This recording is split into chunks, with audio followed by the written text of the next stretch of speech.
Welcome back. All right, news of the day video for all you fine people on the internet for your Thursday, December the 12th, meaning tomorrow is Friday the 13th. All right, Jake McCabe is set to return tonight for the Toronto Maple Leafs against Anaheim. Anaheim coming off of a rough loss last night. Now they're going to play against a pretty healthy Toronto team. I think Toronto's pretty healthy now. I think this is almost all, isn't this everybody back for them? So that's good news for the Leafs and their fans. And you got to hope they stay healthy. Speaking of returns, JT Miller is going to play tonight against Florida. He did talk to the press, and before they got into questions, he made it clear he was not answering any question about why he went on leave of absence or what was going on with him, and that's fine. He does not have to tell the press and the fans why he was away from the team. I get it, because if you give just a little bit of information, it can be blown up into something else. So totally understand him just not wanting to talk about that at this point in time. Eventually, we'll know what was going on, but it's not pertinent to those of us as fans to know what was going on there. So, all the best to JT Miller, and I hope they have a really good game tonight. It is Florida, though. Florida's a tough one, and Vancouver at home has had a really tough time this year. So, maybe having Miller back and Demko and everything, maybe now's the time they start to really improve their home record. We shall see. Alexander Carrier, upper body injury. He's been placed on the injured reserve list by the Nashville Predators.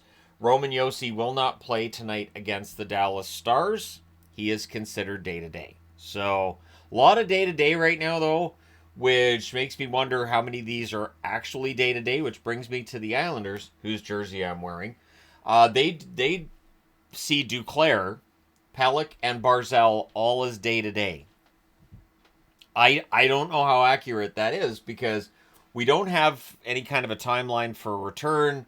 Duclair, I thought, was going to be out a while past this, but maybe this is just the new way of reporting and everything. Yep, they're day-to-day. All right, so we'll see who comes back when. But yeah, Barzal and Duclair are big offensive players that would help their attack, and Pelech is an excellent defenseman. Would definitely help them on the defensive side. So those are three key players for the New York Islanders that are out of the lineup. Sheldon Keefe and around the New Jersey Devils, I don't know. There's some stuff that I think sometimes gets blown out of proportion here and there, but I think it's a media thing because you have like people trying to compete for clicks and whatnot. But Keefe being asked about the losing record they have at home, and the record's technically above 500, but they've won less than half of their games at home. Saying he doesn't care where they lose, he hates it, and he thinks there's been too much losing by the team in general. However, he does say that when they play well, as they did in that game against Toronto, that he doesn't come down, he won't be down on the team when they play well in a loss. Basically, that if the systems that are in place and if the style of play that they're playing works, then a loss in a game isn't necessarily going to cause a big change or any kind of punishment for the players. So, sounds reasonable to me. And so we'll see if New Jersey can get their home record turned around. It has been kind of an ugly home record for New Jersey this season. Robert Bortuzzo, lower body injury. He's considered day-to-day by Utah. See what I mean? And yet Utah claims Dakota Mermis on waivers today from Toronto, which leads me to think he might be day-to-day. It might be a little bit longer than that because you claim Mermis, a guy who's like a number 7 defenseman, and Utah could use some depth on the blue line. So, Mermis has been claimed by the Utah Hockey Club. The Winter Classic, this is kind of a fun story. Now, they had an ASL version of, I think it was the Stanley Cup Final this year. And they're going to have an ASL version of the Winter Classic, which is being played on New Year's Eve on a day with, I think there's 13 games. Brilliant. Just brilliant. But but the ASL broadcast, and if you're not wanting to watch an American Sunlight broadcast, what might persuade you is it will not feature commentators. So you'll just have the sign language in the corner, and you're going to hear all the sounds on the ice. You're going to hear the referee. You're going to hear players. Honestly, that's a pretty good experience. With the way that I do all the notes during games and everything, that version wouldn't be one that I think would work for me personally. But if I was just watching hockey for the experience of watching hockey, especially a Winter Classic, the version without commentators, that's what I'd be watching. Because then you can just enjoy the game, just sit back and just, take everything in. So I believe it's on HBO Max in the States and Sportsnet Plus in Canada. So the NHL wants to make it so that, if there's a deaf person who wants to watch the game and know what's going on, yeah, you got the American Sign Language option for the games. And I hope this becomes expanded and we see it with multiple markets. I think it's fantastic to have that option. So, yeah. Let me know your thoughts in the comment section below regarding that. Elliot Friedman reporting that with the Sabres struggling, and that might be an understatement saying they're struggling, like they've just crashed. The power rankings board, they've crashed, and it's like they're almost at the very bottom. What has happened over the last couple of weeks? But Friedman's saying that in the midst of this crash that they're in, Cousins is drawing trade interest. I would say of their young forwards, Dylan Cousins has a ton of potential, a lot of talent. He has had his struggles in Buffalo this year. That's honestly not a bad trade target for teams because he's not achieving what was expected of him coming into this season. But the talent is there. I think the effort's there too, just not the results. And a change of scenery could be great for him. So we'll see if Cousins does get moved. Buffalo needs to figure something out. Kevin Adams needs to figure something out because it just feels like everything keeps getting worse for them. The game last night between the Rangers and the Sabres, that felt like two teams that are struggling. That absolutely felt like two teams that are just waiting for the other shoe to drop and just throw their arms in the air and go, it's happened again.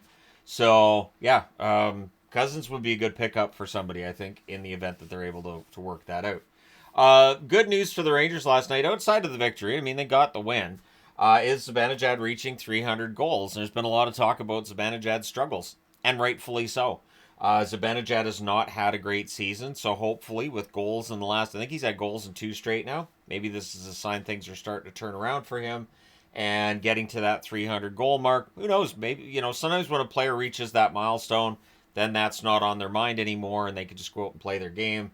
Zibanejad, I think, can still be very effective. I know that has not been the case with the Rangers this season, but I think he still can be, but his contract means that he's virtually untradeable, I would think, at this point. So in the event he starts producing again, that does make him a little more tradable. So Rangers fans should be rooting for him to get things going either way. Kind of a nice story today. So Nick Backstrom, who's going to miss this whole season, was employed with Ovechkin today. So Ovechkin out there taking shots, and he wanted somebody to pass him the puck. Well, who better than Backstrom? So Backstrom straps on the skates, gets out on the ice with him, and is feeding him passes and working with him on drills and stuff as Ovechkin progresses towards a return to the Capitals. And it meant they got some nice pictures of Backstrom and Ovechkin together as well after that was done. And it's a nice story. I don't know if we'll ever see Backstrom play in the NHL again, but it's nice to see him and Ovi working together here and see that duo put together once again, even if it is just practicing Ovechkin's shot and trying to get him ready to come back into the lineup. Speaking of returns, Talbot could be returning tonight for Detroit against the Flyers. As I mentioned in the goalie power rankings video I did last night, Talbot's numbers are fantastic. So getting him back would be good. And it looks like Lyon won't be playing this weekend, but he could return to the lineup for Detroit next week. That's a pretty good tandem, and getting them back could help a lot. Not only that, but Husso has played well while they've been out, so at least Husso's improved his stock a little bit. On waiver wire news today, the Edmonton Oilers have waived Travis Dermott, so you pick up Regula, you've got to, move somebody out, and Dermott's the one that's going to be likely moved down to the AHL, unless he's claimed by Utah, which could happen.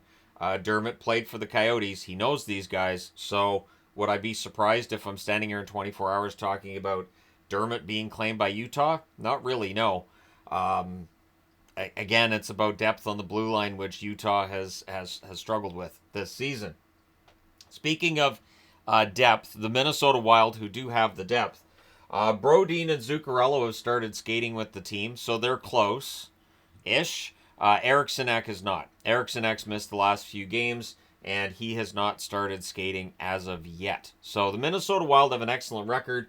minus Brodin, Zuccarello, and Eriksson. Those are three pretty good players, and it shows that there's some good depth in the Minnesota organization. Another reason why I do see them as contenders this season in the National Hockey League. But let me know your thoughts in the comment section below as always. Don't forget to hit like and subscribe in the event you may not have done so already. Thank you guys so much for all your support. I will talk to you again soon.